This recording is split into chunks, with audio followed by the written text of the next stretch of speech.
Hello. Welcome to part three of sort of the three-part evidence-based practices from the Student Success in the Classroom Summit. The first one was setting high-level performance expectations, so being clear to students about the things that we want them to go for that are aligned to our assignments, but we're expecting high things of our students with the scaffolding and the alignment in place. The second one was being clear and transparent in the purpose behind the assignments and the tasks that we're asking our students to do. So if we're asking them to engage in something, that they have clarity to those front. The last one is really thinking about the role of student voice and feedback and ensuring that those high-level performance expectations are clear, that students understand them, that they are in language that they can understand, and that if we're saying, oh yes, these are clear purpose statements in our assignments, that students understand and it's transparent and clear to our students, not just ourselves. So where are there opportunities for us to check in with students and get their feedback on, is what we're doing working for them, and does it make sense, and in what ways? So in this brief session, we're going to talk about ways to include student voice and feedback in the teaching learning process. What are examples? Where might you do it? What does that look like? And then, of course, offer some resources to engage in that within your own courses as you're moving forward in this work. The reason that we're engaging and thinking about the role that student voice and students play in this is that we really need to check in with our students to make sure if what we're doing is working for our students, but it also helps us by checking in with our students to find out who our students are. What is going on with the student? What are all the different factors related to their education and their experience? Who is in our courses and what are the supports that they need? And by checking in and having conversations with our students, not only can we see if our design is functioning, but get a better understanding of our students and their needs in that space. If you're interested in sort of some of the available resources at the University of Wisconsin-Milwaukee on this front, there is a brief video on student reflections on inclusive teaching that was put together by the Center for Excellence in Teaching Learning that talk about what it means to students to have experienced that practice, how they interpreted it, and it's a nice way to go, oh, what are some insights that I might get by engaging in conversation with students? So I offer that as a resource. In addition, if you're in a large lecture class or just a large class or in an online course and you're thinking, how am I going to get feedback from my students? There's a couple ways. One can be ongoing discussion posts and boards, but another can be through Canvas student surveys.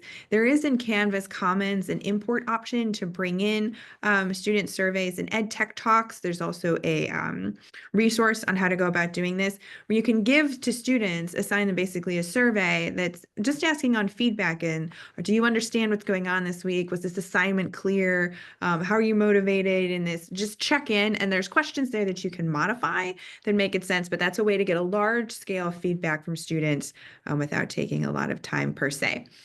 In addition, in tools, there's Mentimeter as an option to use. It's being piloted across, well, in some classes at the University of Wisconsin-Milwaukee, that allows you to very quickly in a large space get student input and feedback with positive results and outcomes from students, that they can ask questions. I felt more engaged in a lecture. It was very easy to do. It's anonymous polling. So if I didn't want to ask a question or say that I felt that way, there's an outlet to engage in it. And with the Mentimeter and sort of the options that come with it, students did have more engagement with learning and the concepts and the tools by using Mentimeter and that. So that is some positive outlets to think about how can you at scale in large or online courses get some student feedback and involvement. And other options too are classroom assessment techniques that are things that we've been doing for years in pedagogy that ask students about their learning experience. Things like write down the muddiest point. You can again do this in a discussion board, or this can be something that students turn in. You can use a mechanism by which students can type in their phones to have it collected through something like Mentimeter, but it's what's still confusing about the lecture, lesson, or reading, whatever that might be. Have students do a 1-minute paper, which is you have 1 minute to respond to a prompt.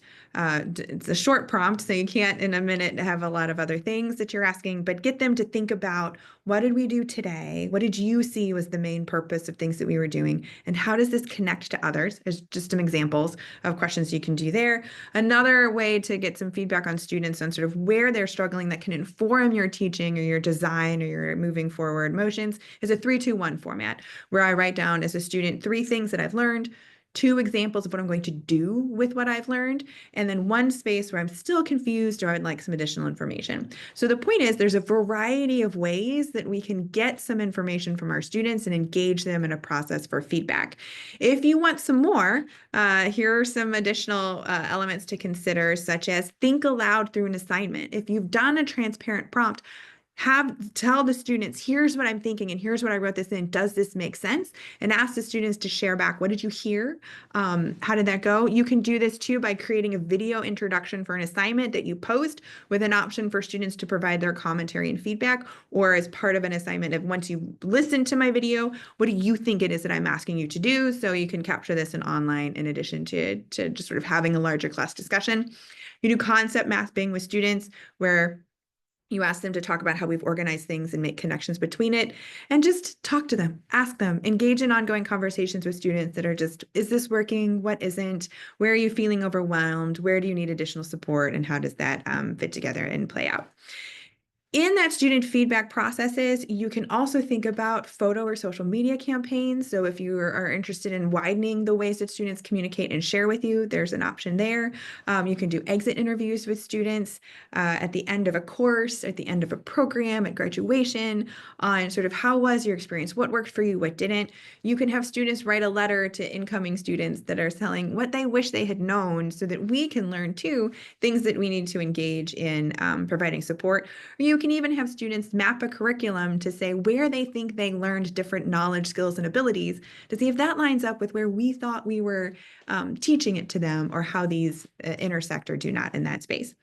This is a project from Stanford that is another way to think about in that social media or a video, where students were invited to share one misunderstanding a faculty member might have about them, but the reality or the truth about them is the following, which is a way to sort of engage in who are our students, am I making assumptions about what's needed in design, and where can I ask some questions and get some feedback and student voice into the design process as it goes there. So I hope that these have been some helpful examples to think about. There are additional resources, but as you're going and doing any kind of student success in the classroom design process, ensuring that we have a mechanism by which we're checking in with our students, that it's working for them, that it's making sense to them, and that we haven't just made it transparent to us or set high-level expectations without clarity around that. This will help ensure meaningful implementation as well as help advance our student success. Thank you so much for listening.